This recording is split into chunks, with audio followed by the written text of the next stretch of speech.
Well, good morning, everyone. I am very pleased to introduce our Recording in progress. speaker this morning, Dr. Laura Niedernhofer. Laura received her MD and then her PhD in biochemistry from Vanderbilt University, and then did a postdoc focused on genetics in the Netherlands. She then became a faculty member at the University of Pittsburgh School of Medicine and rose through the ranks there before moving to the Scripps Research Institute in Florida. In 2018, she joined us here at the University of Minnesota to direct the Institute of Biology of Aging and Metabolism. And Laura's list of accomplishments is absolutely outstanding and overwhelming. When I look through her CV, I honestly don't know how she has had time to sleep over the last couple of decades, but I'll just highlight a few things. Laura holds multiple R and U grants from the NIH. She has authored over 120 primary manuscripts during her career, as well as many reviews and book chapters. And in recent years has made really seminal contributions to our understanding of aging biology, cellular senescence, and the use of senolytic therapies. She serves on numerous editorial boards, NIH study sections, and frequently speaks at conferences and universities, and also importantly, I think, within the community.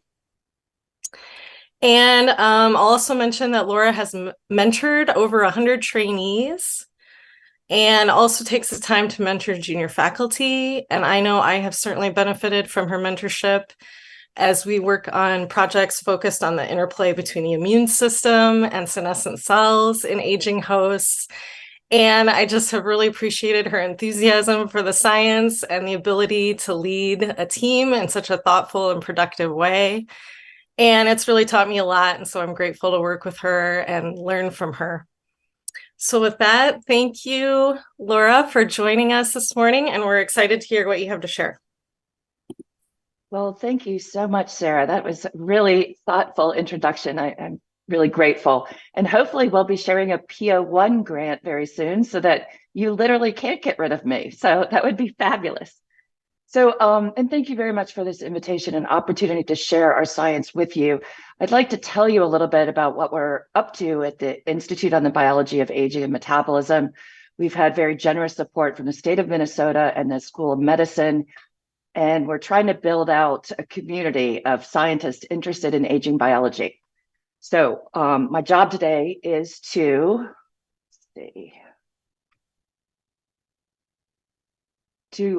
help you understand what geroscience is. It's a relatively new buzzword in the field of aging research, and what is really driving the necessity for geroscience approaches as we try and help our ever-aging human population.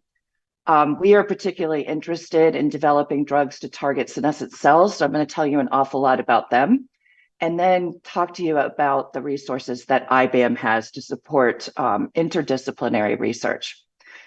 So let me start out by talking about the impetus for geroscience. So we are in a period of human history that is unprecedented. The number of elderly, being those over 65, and I shouldn't use the word elderly, actually, it's pejorative, but those over 65 is actually doubling. And this is globally, this is not a first world problem. But as you can see, the number of people over 65 is about to outstrip those who are under 18, so youth. And this has never happened. So we are really facing a different time in human history when we have to deal with these older persons, less people in the workforce, and less people able to care for the elderly. And the reason this is important is because with old age comes the risk of numerous chronic diseases. So virtually every chronic disease, from cancer to Alzheimer's to OA, osteoporosis, they all go up with aging. And I'm using this graph just to illustrate that 50% of persons over 65 are going to have 2 or more chronic diseases, implying that curing one is not really going to improve the health of our elderly population as a group. 25% of those over 65 are going to have 3 or more chronic diseases. And this is just super frightening. So this led to this geroscience hypothesis, which I'll get to in just a couple of slides. Another really important point that, and this really resonates with me, is we can all list risk factors for heart disease, Alzheimer's, cancer, and they raise your risk of disease by, say, 75% or 50%, but put that on a scale of just being over 65. And this is, old age is 1,000 to 10,000 fold more potent risk factor for all of these age-related diseases. So it begs the question, why are we developing drugs here when potentially we could be developing drugs here and therefore attack all of those comorbidities of old age as one? I also want to point out that another part of human history that's new is that disease survivors are abundant now. So we have cancer survivors like we've never had before, and many of them are over 80 years of age. And this is great news. It's the success of biomedicine. But we have those with genetic diseases who are surviving longer, obesity, diabetes, but all of these patients, and also transplant, I should mention importantly, all of these patients are aging faster than the normal population. So I think we're actually underestimating the challenges we're facing with aging biology, but we also have opportunities here for clinical trials in geroscience. So what is all this about geroscience? It's really the concept that if we could target the fundamental biology of aging as the greatest risk factor for many chronic diseases, we would have greater impact than curing one or two of these age-related diseases alone. And the goal of geroscience basically is to square this curve. So a normal lifespan would be you age out, you stay very fit, but then you have this slow pitch of decline in fitness. And so what we want to do with geroscience is compress the period of decline. So you stay extremely healthy, and maybe as a side effect, you get a few more years of life, but that's actually not guaranteed at all. It's just trying to turn everybody into sort of a centenarian, somebody who stays healthy until they just drop dead. And this is, I believe, actually achievable. So our goal is to increase health span and not lifespan. So how do we tackle this? So the field of aging biology has really come up with these universal hallmarks or pillars of aging that are things that pretty much universally go wrong in all organisms, including nematodes and flies and every model that we have, and thinking about these as targets of aging biology.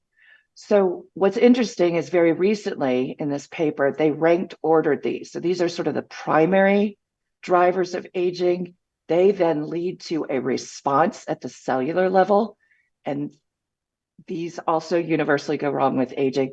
And then by the time you get to the integrative hallmarks, basically your whole system or organ is compromised. And this is a place that's harder to intervene. So my research has always been based on asking the question, what is the effect of endogenous DNA damage on human health? So I've been studying genome instability my entire life. And it turns out that is a very, very potent driver of cellular senescence, which I'm going to tell you a lot about. And so we are using that as a drug target for geroscience approaches, tackling these senescent cells.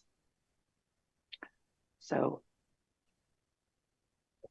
what are senescent cells? Well, they are a cell fate, senescence is, in response to a variety of different types of stressors. And these can be extracellular or intracellular. But DNA damage is clearly a potent driver of that. And we know this from cancer biology. Those who receive genotoxins or ionizing radiation will age decades earlier because of the genotoxic stress induced.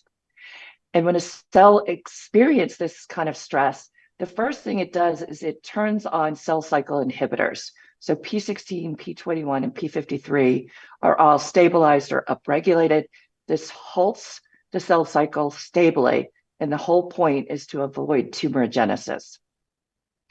So frequently what you see, actually universally what you see in senescent cells is evidence of genome instability. So there's foci at the telomeres, foci at the centromeres, gamma H2AX foci throughout the chromosomes. And you always see this, these nuclear puncti that mark senescent cells. They also have very strange features. The morphology of the cell has changed. In vitro, they look like fried eggs. They alter DAMPs and nuclear structure proteins. They have lysosomal activity that's called senescence-associated beta-galactosidase activity, mitochondrial dysfunction. They almost always have cytoplasmic DNA, which triggers chronic inflammation, and a very, very potent secretory phenotype called senescence-associated secretory phenotype that's very, very nonspecific. So lots of pro-inflammatory cytokines, chemokines, growth factors, tissue remodeling enzymes, but very nonspecific. So what you can count on with senescent cells is they're extremely heterogeneous, depending on how senescence started and the lineage of the cell. Not a single thing up here is specific for senescence, so we struggle to identify them. And at this point in time, they're poorly characterized. What I like about them is because of the secretory phenotype, they really give a way to drive aging biology through not only a cell autonomous mechanism, so the damaged cell is affected, but now they secrete all these factors that can drive a secondary senescence. So that gives you sort of the homogeneous aspects of aging biology, all those pillars of aging that you can't avoid. So why are we so interested in senescent cells as a target of geroscience? And it's because there is overwhelming evidence that senescent cells play a causal role in aging. And this really started with some very elegant transgenic work in mice at the Mayo Clinic. So what they did is they took the P16 promoter, so this cell cycle inhibitor that's often expressed in senescent cells, and they hooked it up to a suicide gene, caspase-8. But they also added a dimerization domain, the FKBP. So what happens is as animals age, they start to express more P16. That will drive the expression of caspase-8. But it's not until you administer this drug, AP20187, that you drive dimerization of this gene product that activates caspase-8, so you can inducibly drive selective apoptosis of P16 senescent cells. So when they did this in a model of a progeroid syndrome, there were dramatic differences. So this is the animal that got the AP20187, an ablation of senescent cells. And the animals looked great. Every single one of their age-related diseases associated with this particular syndrome was attenuated. Of course, what they had to do eventually was repeat this in normal aging. And so they did that. It took another 5 years to get that published. But this is really interesting because what they found is they got a 30% increase in median lifespan. So deleting or ablating senescent cells extended median lifespan, but not maximum lifespan of normal animals. So what that means is it's getting rid of all morbidities that kill mice. And so this is exactly what you want. You get rid of disease, but you don't really change lifespan of the organism. So this really proves that senescent cells is a good geroscience target. The other reason that we're very interested in this is that we know that senescent cells accumulate exponentially with chronologic age in humans. And this is a very elegant study published more than a decade ago by Ned Sharpless, who used to run the NCI and basically identified the P16 in ARF locus as being the most associated with human chronic diseases.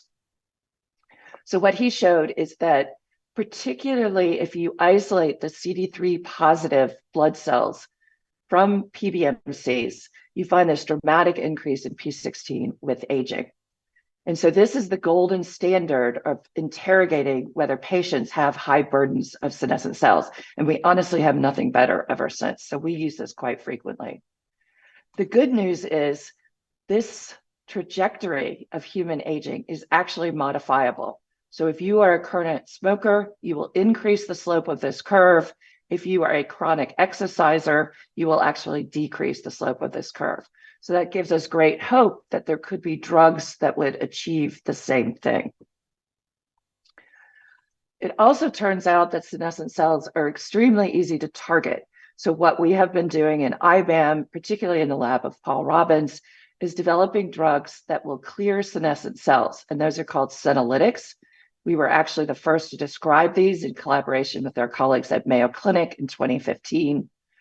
And it turns out Senolytics are very interesting because many of them are natural products. So nature has found ways to get rid of senescent cells, and we use a lot of these flavonoids or curcumin. Even aspirin can function as a senolytic. Many of the drugs that selectively kill senescent cells are actually repurposed chemotherapeutic agents. And that turns out because senescent cells will upregulate many of the pro-survival genes that cancer cells use to evade cell death. So we're now repurposing a lot of these cancer therapies. Many of these are killing senescent cells, so helping the immune system get rid of them. But many are xenomorphic, which simply means they modify the senescent phenotype, most prominently the SASP that is very pro-inflammatory and drives a chronic sterile inflammation that predisposes the elderly to diseases. So another important point about clearing senescent cells is it seems to work. So this is an experiment where you take very old wild-type mice and you treat them with dasatinib and quercetin, which is the first senolytic cocktail described. You only have to do it for a short period of time, and you only have to treat intermittently to get a high-dose drug, clear the senescent cells, and then come back and do it again later. So in this experiment, we showed with Ming Zhu that, again, you have this dramatic effect, even late in life. And importantly, it really improved a lot of things that we care about as humans. So maximal speed was improved, hanging endurance, grip strength, body weight was unaffected, but treadmill endurance, and just even spontaneous activity, which I think most 80-year-olds would agree that this is incredibly valuable. So at this point in time, where we are is senolytics, either the genetic approach or the drug approach, has been demonstrated to impact numerous chronic diseases. And this includes tauopathies. We're working in Parkinson's right now, fibrosis of virtually any organ, kidney disease, cardiovascular disease, type 2 diabetes, frailty, and even COVID-19, which is a story I'll tell you at the end, that was developed with Sara Hart. So again, we described senolytics for the first time in 2015. The first clinical trial was started in 2018. And now there's more than 40 clinical trials ongoing. And I think this is probably a little bit too much, and we should pause and understand a little bit more about senescent cells so we can do this in a very thoughtful and safe way. So the way I got to studying cellular senescence is really through starting with pediatric genetics of all things. So when I was a postdoctoral fellow, I discovered a human progeroid syndrome, or disease of accelerated aging, that's uniquely caused by mutations in either the XPF or ERCC1 gene. And these I will tell you a little bit more about, but they're really wholly involved in DNA repair. So as a result of not being able to repair endogenous DNA damage, these patients develop normally, but then very rapidly become aged looking, and they have age-associated diseases of virtually every organ system that you see. So I spent a lot of time studying DNA repair and trying to understand why this particular set of genes was so special to driving aging. And it turns out that each of these genes encode a subunit of a holoenzyme that's a DNA repair endonuclease. And if you knock out ERCC1 or conversely XPF, you don't find the binding partner, indicating that in vivo, these two proteins bind and stabilize one another. And all of those phenotypes that we see in those patients and the mice that I'm about to show you are actually due to absence of this holoenzyme. And we showed that this enzyme is required for at least 3 of the 5 major DNA repair pathways that we have that are highly, highly conserved. So nucleotide excision repair associated with a cancer syndrome, cross-link repair associated with another cancer syndrome, and repair of double-strand breaks. Another important feature about this enzyme is you never see these proteins in the mitochondria. So their sole job is to protect the nuclear genome from instability. So again, all of the phenotypes are ascribed to failure to repair endogenous, spontaneous, oxidative DNA damage driven by normal metabolism. So I made a mouse model of this disease, and that's been very valuable for our search for geroscience approaches. So these animals reach adulthood looking fairly normal, and then they systematically fall apart in a very predictable and progressive way. So we have now studied these animals for about a decade to try and prove that they actually have a true accelerated aging and not a developmental defect. And in fact, we find age-related diseases of virtually every organ system. So we see cerebral atrophy with cognitive decline, loss of vision and hearing, pulmonary fibrosis, heart failure, hepatic fibrosis, chronic kidney disease, you name it, and these mice will spontaneously develop it. We do all of our experiments in an F1 background, so this is not related to some inbred phenotype. The animals live only about 6 months, and they get age-related diseases at 4 months. And they're relatively small because of adaptive stress responses. So they're really efficient for doing drug screening. A couple of other important points about this mice. It was our job to first prove that indeed these animals are accumulating endogenous DNA damage that's driving these phenotypes. So we had the help of Yin-Sheng Wang at UC Riverside. So he helped us measure these oxidative DNA lesions that do accumulate spontaneously in humans and mammals. And here's some evidence of these data in kidney. So we see in young animals that don't really have progeroid features, they don't have increases in all 4 of these adducts. So this is just a sum total of these lesions in kidney tissue. But by the time the animals have progeroid features, they do have significantly elevated levels of these oxidative DNA adducts. But what's really important is wild type animals accumulate this in old age as well. So what's happening in our mutant animals is happening with normal aging. It's just happening a lot faster. So that's how we like to think of the ERCC1 mutant mice, as just having normal accelerated aging. And this also supports it, the accumulation of cellular senescence. So when we saw the DNA damage, we next asked, do these animals accumulate senescent cells? And we measured this by using P16 messenger RNA, as well as other markers of cellular senescence, because you're always obligated to measure 2, 3, or 4 markers, since none are specific. So we found that across these 13 tissues, what's very interesting is sort of the rank order of where there's high or low P16 is identical in the ERCC1 deficient mice compared to normal aging. So just like the DNA damage, they are doing what happens with normal aging just very, very quickly in a matter of 4 to 5 months. So an example of how we use this in testing geroscience approaches, we have a P16 luciferase reporter animal that we've put into an ERCC1 deficient background. And then we can just put the animals intermittently on a senolytic, like the flavonoid senescent. So they're exposed to it, taken off, exposed, taken off. And we see a significant reduction in total body luminescence of these mice when they are put on the senolytic compared to not. And this is sustainable even when they're not on drugs, really showing that targeting senescent cells is a hit and run sort of approach to geroscience. And this is the work largely of Matt Yusefzadeh, who has sadly moved on to a great position at Columbia University. So I'm really proud of him.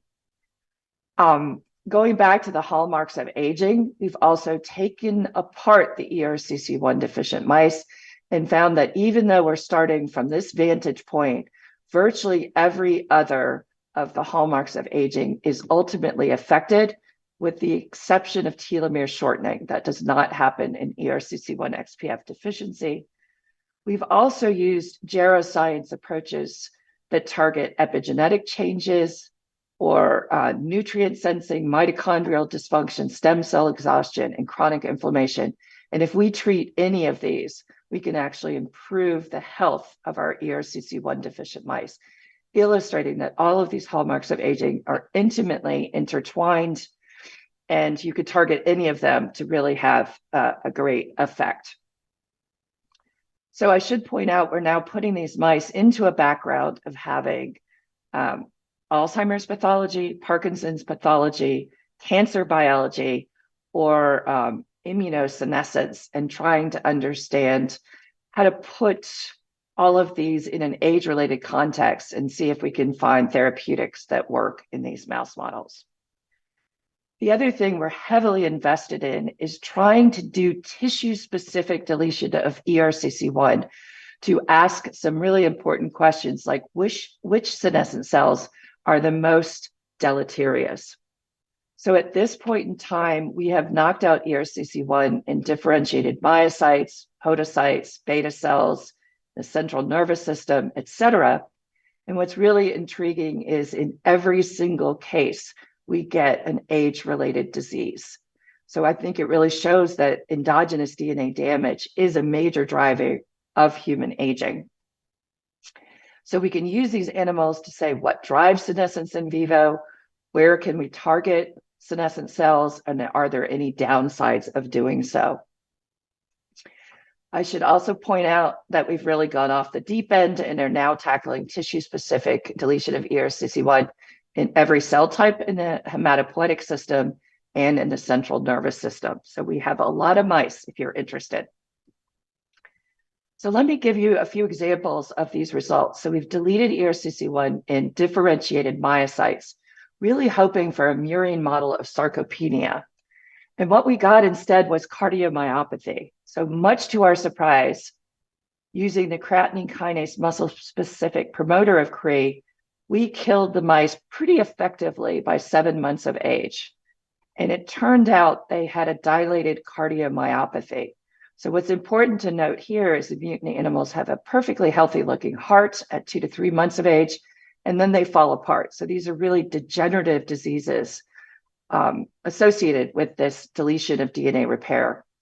So virtually every parameter of cardiac function was affected in these animals, ejection fraction, fractional shortening, et cetera. But what was interesting is, excuse me, when we tore apart the animals, we couldn't find any evidence of cellular senescence. So in fact, what's going on here is p53-dependent apoptosis of cardiomyocytes when they have too much DNA damage. We also deleted ERCC1 in beta cells, and this causes adult onset impaired glucose homeostasis, so a spontaneous model of type 2 diabetes. So by 9 weeks of age in the mutant animals, we did this with the insulin 2 and insulin 1 CRE promoter. We see increased serum glucose, and that's either in a random glucose test or in a fasted state. And we see impaired response to an oral glucose challenge, so measuring serum glucose after glucose bolus. The animals cannot bring down serum glucose levels. And this is due, at least in part, to impaired insulin secretion from the islets in response to that glucose bolus. So when we look in the pancreas of these animals, we see increased tunnel positive beta cells, and this reduces beta cell mass, but we also see important signs of cellular senescence. So P21, the cell cycle regulator, goes up, GAD45, a marker of DNA damage. So in this case, beta cells are either dying or senescing in response to deletion of the DNA repair enzyme. Here's an example looking in the retinal pigment epithelium at the back of the eye. So we used a BEST1 CRE promoter to drive ERCC1 deletion. And instead of this beautiful homogeneous monolayer of cells, you actually see chaos. And so the cells seem to be getting bigger and abnormally shaped. And indeed, you lose RPE cells because of ERCC1 deletion, and this is progressive. And the remaining cells just keep getting bigger and bigger in order to maintain that barrier function. So definitely loss of RPE cells. But when we did bulk seek, we see very flagrant evidence of cellular senescence as well. And not only in the RPE, but the neural retina layer as well, because of course the job of the RPE is to protect and help the metabolism of the neural retina. So these are kind of classic pathways that go up with cellular senescence: interferon, P53 activation, cytosolic DNA sensing, increased ROS, and then metabolic dysfunction. What's really intriguing is ultimately you see effects on angiogenesis, which is, of course, a marker of age-related macular degeneration. So we think we've got a really good model for that disease and are now pursuing interventions there. One more example here, and this is deletion of ERCC1 in neurons of the forebrain using the CAM kinase 2 alpha Cre. So by 10 months of age, you see profound atrophy of the cortex and reduced neuron staining. And if you look at the hippocampus, this is vividly apparent that you're losing neurons here. So when you look at sort of classic markers in the central nervous system, NuN, a marker of neurons, is decreased, whereas IBA, a marker of inflammation, and GFAP, a marker of gliosis, they're both significantly increased. So here in post-mitotic neurons, we're getting largely cell death. And again, when we do qPCR or bulk seek, we do not see evidence of these markers of senescence going up very much at all. Certainly some TNF alpha, IL-1 beta, MCP1. These are inflammatory markers, and we think in the absence of P16 or P21 elevation, really just marking inflammation and not senescence. But importantly, there is clear evidence of senescence in just natural aging brain. So this is 3-year-old mice, females and males, and you see wild levels of P16. So senescence is a part of aging, but it's clearly not driven by DNA damage, probably some sort of metabolic factor instead. So just a quick intermediate summary here. I hope I've convinced you that unrepaired endogenous DNA damage is sufficient to drive many age-related chronic diseases using preclinical model systems.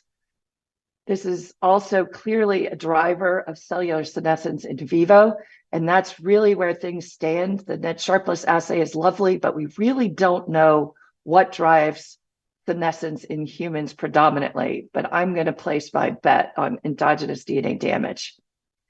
What's been really intriguing to us is sort of dissecting how cells respond to DNA damage, and it appears as if post-mitotic cells, neurons, cardiomyocytes, retinal pigment epithelia, the photoreceptors, they actually do a lot more dying than senescence, or at least there's a mixed response.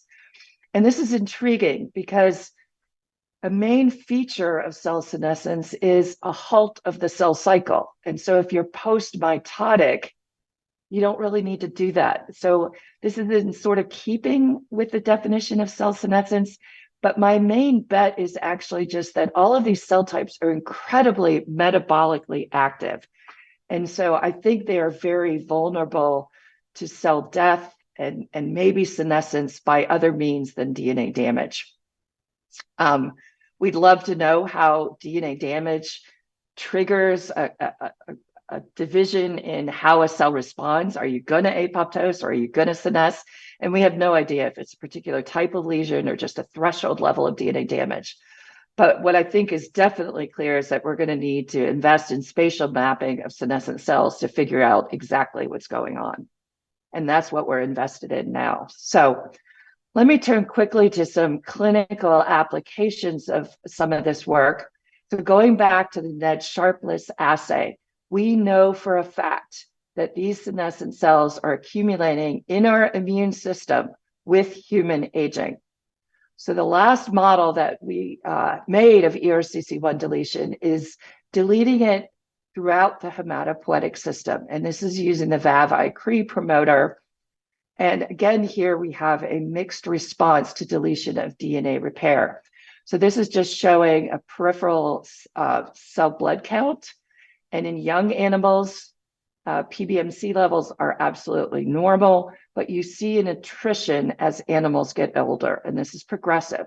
So clearly some immune cells are dying in response to ERCC1 deletion, but we also see signs of senescence. And this is not true in young animals at 2 to 3 months of age, but it is true as the animals get older. So by 8 to 11 months of age, they have significantly increased levels of these cell cycle regulators, P16, P21, and the SAS factors, MCP1 and IL-6.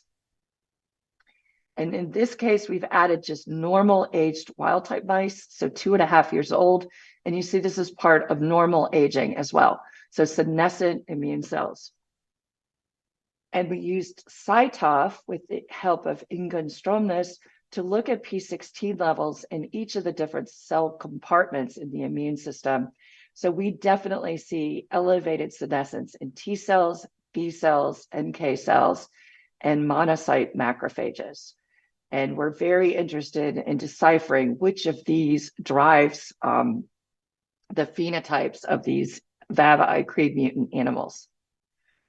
What was really the home run here, though, is we found that the senescent immune system is actually driving senescence of all solid organs that we looked at.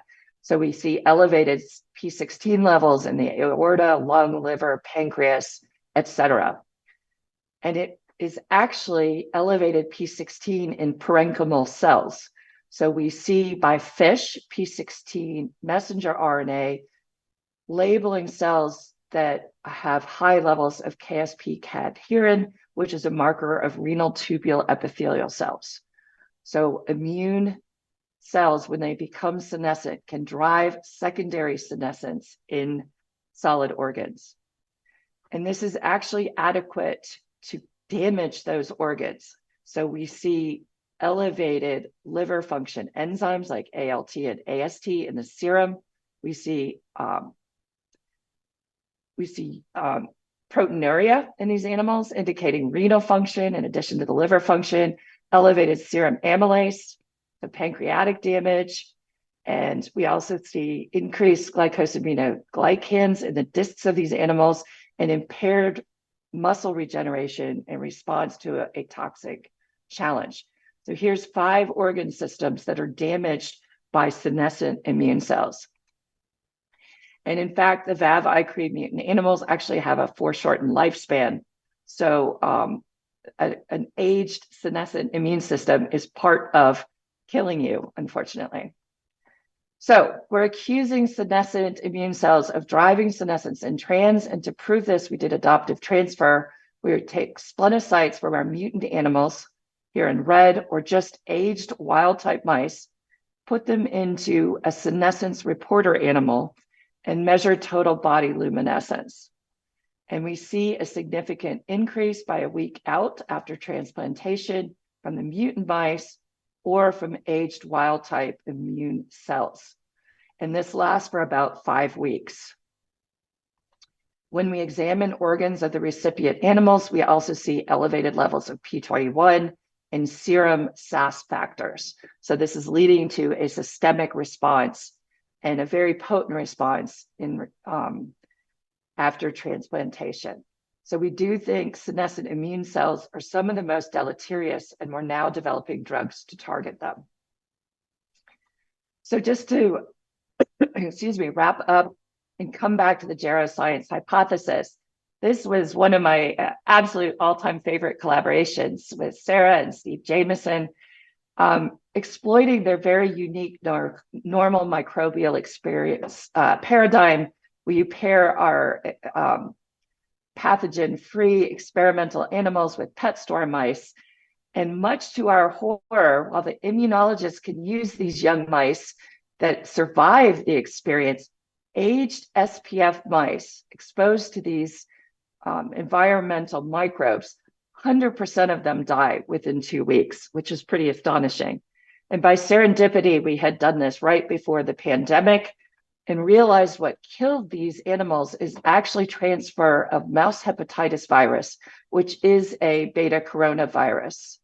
And so this illustrates all of the different microbes that are transferred by pet store mice. But when we looked at our old animals before they died at 2 weeks, we only see antibodies in their serum against MHV, suggesting that this is the microbe that's killing the animals. And in fact, the old mice do have pathognomonic lesions for MHV, these syncytial lesions in their liver.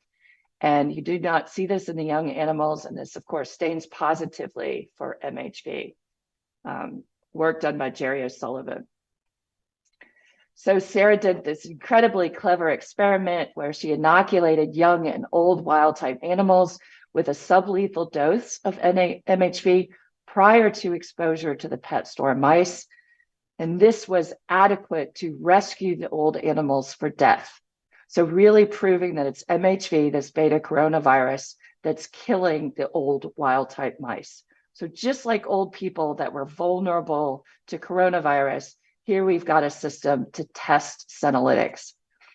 And that's exactly what we did. So we took the animals after they were exposed to pet store mice.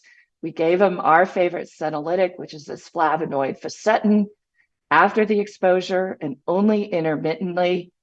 And this was adequate to rescue 50% of the old wild-type mice from death. So this then launched multiple clinical trials in COVID-19. And now with the help of Mike Puskarich in emergency medicine, we're actually doing a clinical trial in septic elderly adults. So we think what senescent cells are doing, since they're so pro-inflammatory, they're causing the body to overreact to pathogen-associated molecular patterns. So here's an in vitro experiment where we took non-senescent cells or senescent cells, exposed them to LPS in vitro, and you see the non-senescent cells are going to make more IL-1 beta, as you would expect, but senescent cells just simply overreact. This is also true in vivo. When we challenged old wild-type mice with LPS, they overreact with increased levels of IL-6, setting them up for cytokine storm compared to young wild-type mice. This was true with the NME paradigm as well. So the old mice will produce tons of IL-6. And if we treated those animals with fisetin, we could bring those levels of inflammatory cytokines down, rescuing the animals for a period of time so that they could mount a good immune response. And indeed, that does attenuate the virus in these animals. So a terminal summary here, senescent immune cells are particularly deleterious. We think this is through both a gain of function, which is the secretory phenotype, as well as loss of their ability to clear senescent cells. So a complicated mechanism that we're still working on. Senolytics reduce adverse outcomes in old organisms upon infection with a novel pathogen. And I think this is probably some of the strongest evidence for the geroscience hypothesis, because I can imagine if you have a chronic disease, of course, you're going to accumulate senescent cells. But this just says if you have them on board and then get challenged with a new pathogen, you're actually set up for bad outcomes. And so I think this really supports the notion that aging biology is setting you up for failure, and we need to tackle it. So the role that senescent cells play in immune dysfunction, I think, has broad implications, not only for infectious diseases, but also cancer, transplant medicine, HIV, et cetera. So we're trying to tackle on all fronts. So going back to our Institute on the Biology of Aging and Metabolism, these are the core faculty other than myself.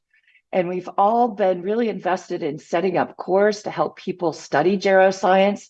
So Paul is doing drug discovery. Christina and myself are running a mouse core where we provide aged or progeroid mice or age-related disease mice to those who are willing to investigate age as a variable in their experiments.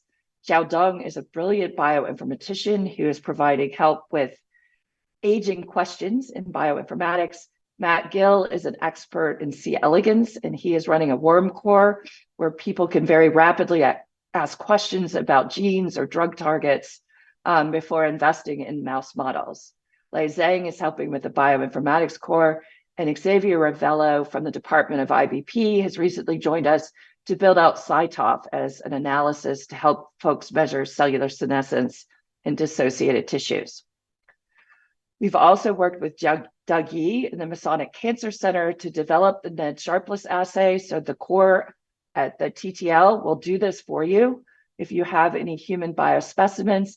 And this is a study led by Will Miller, a medical student here at UMN, showing that in liver transplant patients, these P16 levels in CD3 positive cells actually positively correlate with frailty and length of stay in hospital in transplant recipients much better than it relates to their chronologic age or the state of their liver disease. So this is really speaking to the biology of aging. Another thing that we're heavily involved with the help of Andy Nelson, is the SENNET consortium. So the NIH has decided that senescent cells are so important that they invested $200 million in their study and created what's called SENNET, which is a consortium of all of these different universities and institutes nationwide and even in Europe or England. We are very fortunate to have 2 of the grants from the SENNET, which is a common fund initiative coming out of the director's office.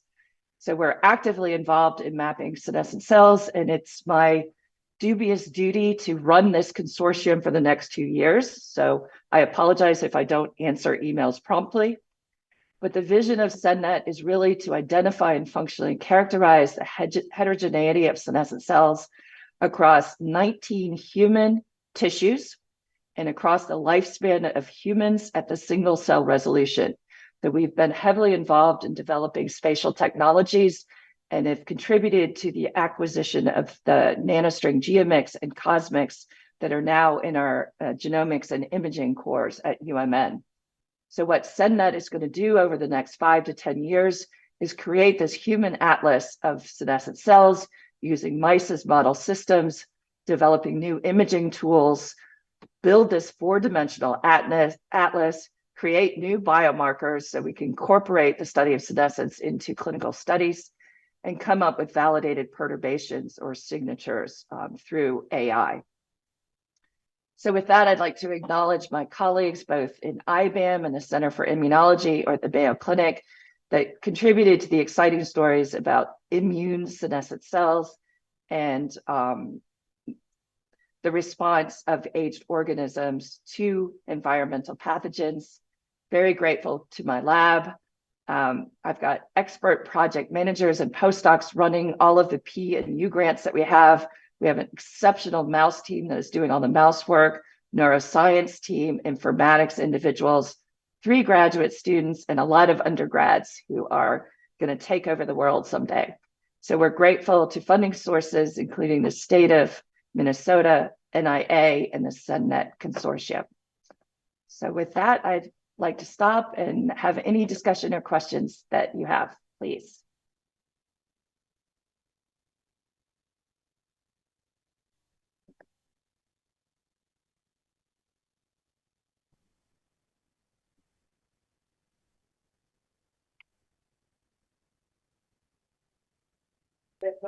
Yeah, go ahead. Go ahead.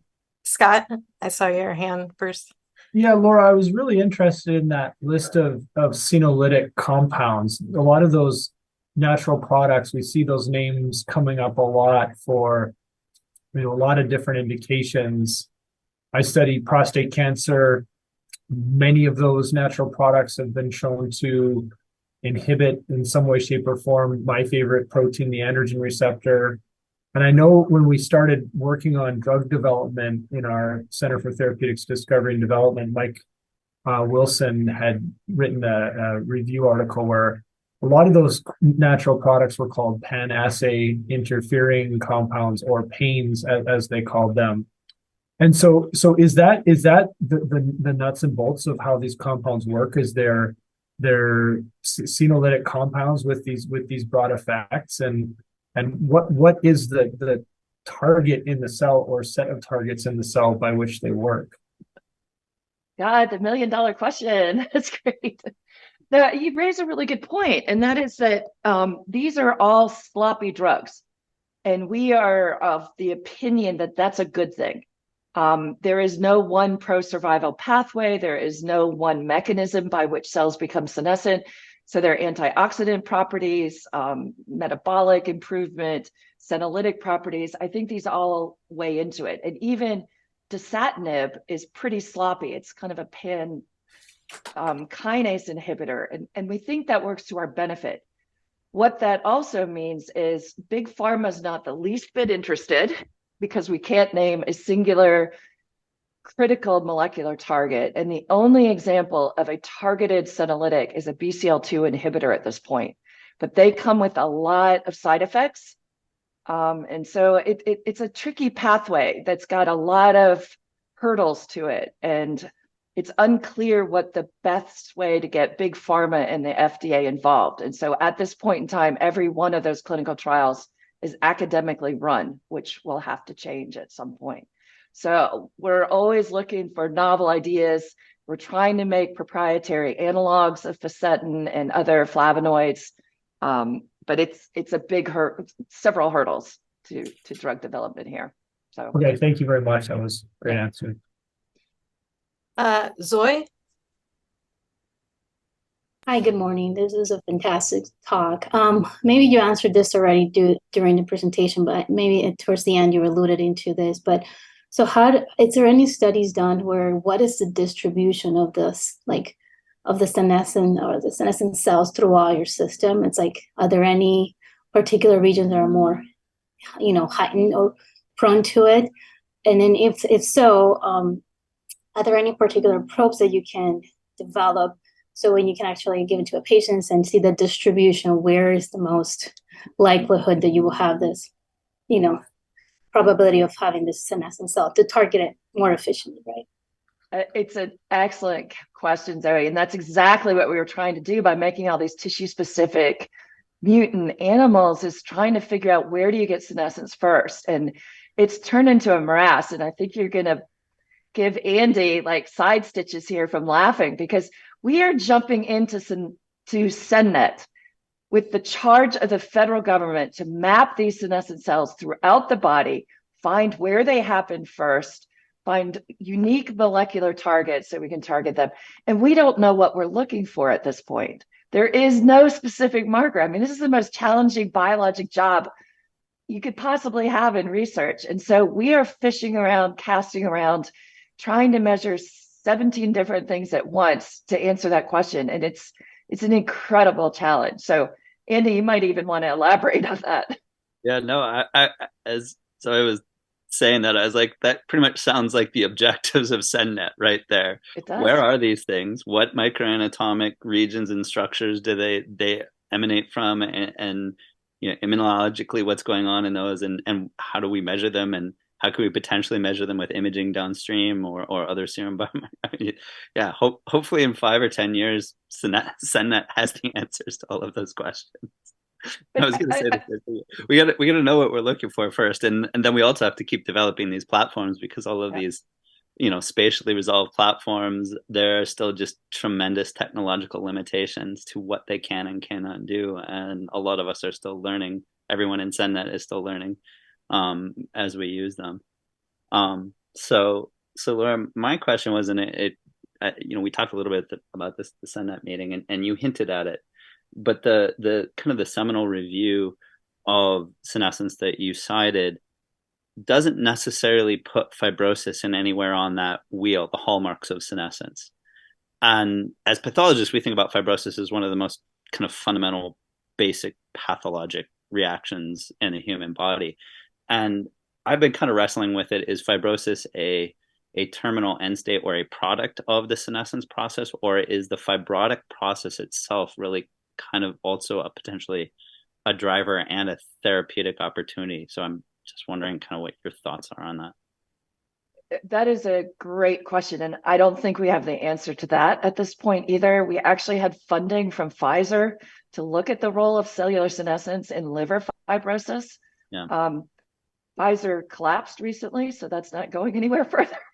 But it's a great question, because and if I were to make a bet at this point, but it's simply a bet, I think senescent cells contribute to fibrosis, and I would add them as one of those integrative hallmarks of aging. I think the field missed it because we don't have enough pathologists thinking about this.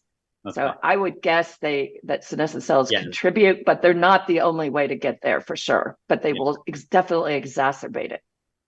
Well, thank you. Thank you. John? I have a very simple question.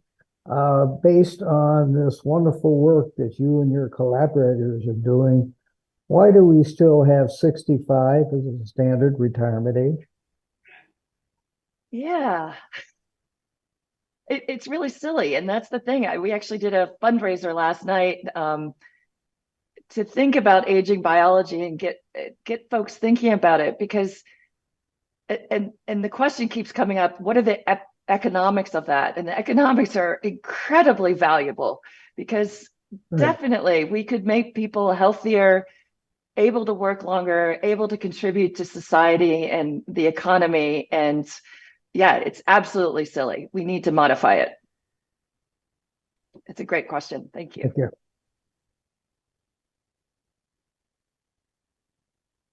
Tony? Yeah, thanks. That was a great talk. I was thinking during your talk, the variance of lifespan within a species pales in comparison to the variance between species. I mean, your graph showed that mice might live 3 years or something, and humans can live 30, 35 times that. I mean, what is known on a comparative biology basis about these differences, just in healthy animals, not diseased animals? It's a great question, and I have a colleague that I share a grant with at University of Rochester who's doing a lot of comparative biology.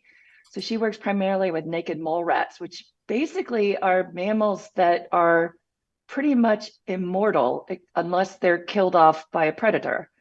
But they don't get cancer. They're very interesting creatures. Dr. Gorbanova's hypothesis is actually that species lifespan correlates with your capacity to repair DNA. And so again, tying back to burden of senescent cells, as well as DNA repair capacity and accumulation of damage from diseased mitochondria and oxidative stress. So it's, and then some particularly long-lived species turn out to have extra copies of ERCC1 or P53. So they're particularly protected in this pathway. So that's true of bowhead whales as well as elephants. So it's a great perspective to study aging from. Thanks. Sarah, I don't have a question, but I have an observation that may be relevant. I stumbled across a paper last night, actually, just published in Nature Aging. Senolytic therapy alleviates physiological human brain aging and COVID-19 neuropathology. Dr. Niedernhofer, I assume you're aware of that study. Mm-hmm. And do you have any impressions of it? Yeah, no, I think it's great. It really supports the work that Sara and I published together about COVID-19. And we have strong evidence since that time that viral infection will increase cellular senescence as well. It has a role in long hauler syndrome. And I think Senolytics potentially have an application both before infection, during infection, and after infection to attenuate outcomes. So I was really pleased with that study. Thanks for bringing it up. I believe Dr. Niedernhofer does too. So we will say goodbye. Thanks, Laura. Thank you. Thanks, everyone. Appreciate your time. Yes, thank you all for joining us this morning.